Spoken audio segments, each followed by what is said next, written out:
दोस्तों आदाब, नमस्कार, गुड इवनिंग। मेरा नाम है इमरान और हाजिर हूँ एक बार फिर एक नई सच्ची घटना को लेकर, एक नई सच्ची कहानी को लेकर।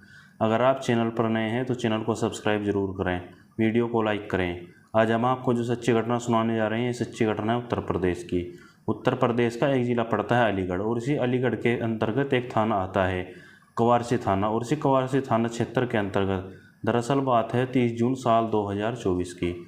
30 जून की सुबह सुबह कवारसी थाना पुलिस को सूचना मिलती है कि छर्रा अड्डे के आसपास एक महिला की सिर कटी हुई लाश पड़ी हुई है।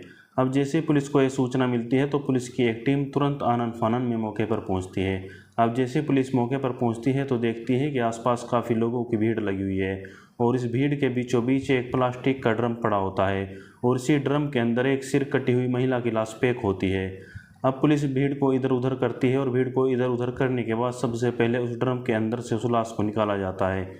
अब जैसे पुलिस उस लाश को निकालती है तो निकालने के बाद उसकी जांच करती है।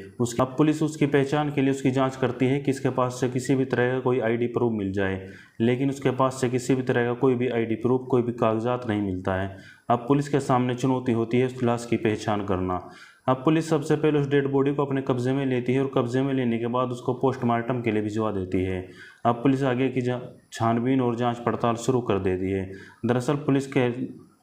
दरअसल पुलिस के सामने जो सबसे बड़ी चुनौती होती है वो होती है कि इस लाश की पहचान करना। अब पुलिस जांच पड़ताल और छानबीन शुरू करती है, और सबसे पहले वहां आसपास के इलाकों के सीसीटीवी फुटेज निकलवाती है। अब जैसे पुलिस सीसीटीवी फुटेज निकलवाती है तो उसमें निकल कर एक तस्वीर सामने आती है, जिसमें दिखता है कि एक रिक्शा चालक अपने रिक्शे में एक प्लास्टिक का ड्रम रखकर उसको छर्रा अड्डे की ओर लेकर जा रहा है, और छर्रा अड्डे के आसपास उसको फेंक कर फरार हो जाता है। अब जैसे पुलिस को ये जानकारी मिलती है तो ये जानकारी मिलने के बाद पुलिस तुरंत उस रिक्शा चालक की तलाश में लग जाती है, और आसपास के रिक्शा चालकों से जब उसके बारे में जानकारी इकट्ठा करती है तो पता है कि इस रिक्शा चालक का नाम हजारी लाल है, जो मंडराक का रहने वाला होता है।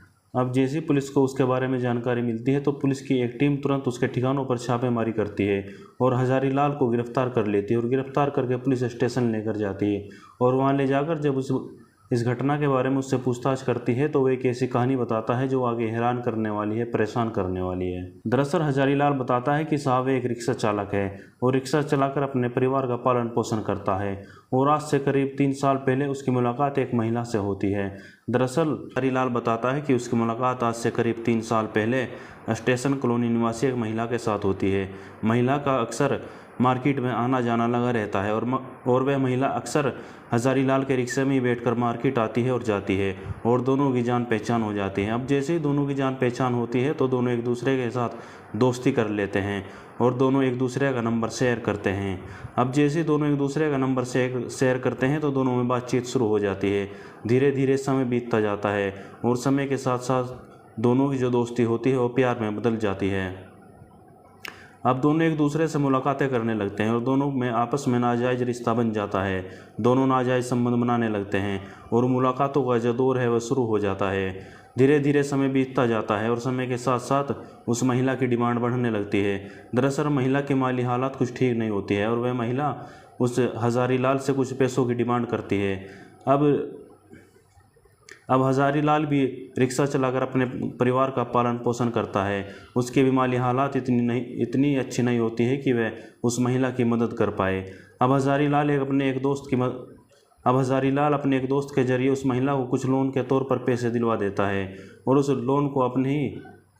और हजारी लाल उस लोन को किस्तों के तौर पर खुद ही चुका रहा होता है। धीरे धीरे समय बीतता जाता है, और समय के साथ साथ उस महिला की डिमांड बढ़ने लगती है। हजारी लाल कई बार उस महिला को समझाता है, कहता है कि देखो, मैं रिक्शा चलाकर अपने परिवार का पालन पोषण करता हूँ, मेरी इतनी माली हालात ठीक नहीं है कि मैं तुम्हारी इससे ज़्यादा मदद कर सकूँ। लेकिन वह महिला हजारी लाल को ब्लैकमेल करने लगती है, और पैसों की डिमांड लगातार बढ़ने लगती है, और इसी बात को लेकर के हजारी लाल परेशान रहने लगता है। और हजारी लाल फिर एक प्लान बनाता है, और प्लान के मुताबिक तारीख चुनता है 29 जून साल 2024। 29 जून की शाम हजारी लाल उस महिला को हर रोज़ की तरह मिलने के लिए जाता है।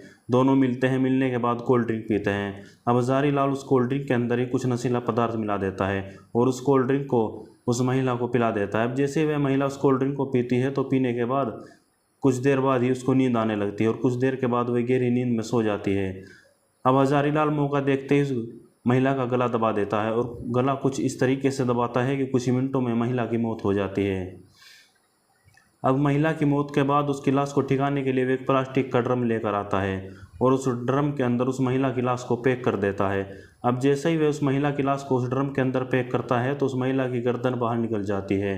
अब वह एक धारदार हथियार लेकर आता है और उस महिला की गर्दन को उस धारदार हथियार से उसके धड़ से अलग कर देता है और फिर उसके आधे धड़ को उस ड्रम के अंदर पैक करता है और उस ड्रम को अपने रिक्शे पर रखता है और रिक्शे पर रखने के बाद उस रिक्शे को ले जाकर छर्रा अड्डे पर ले जाता है और छर्रा अड्डे पर ले जाने के बाद उस ड्रम को वहाँ फेंक कर फरार हो जाता है।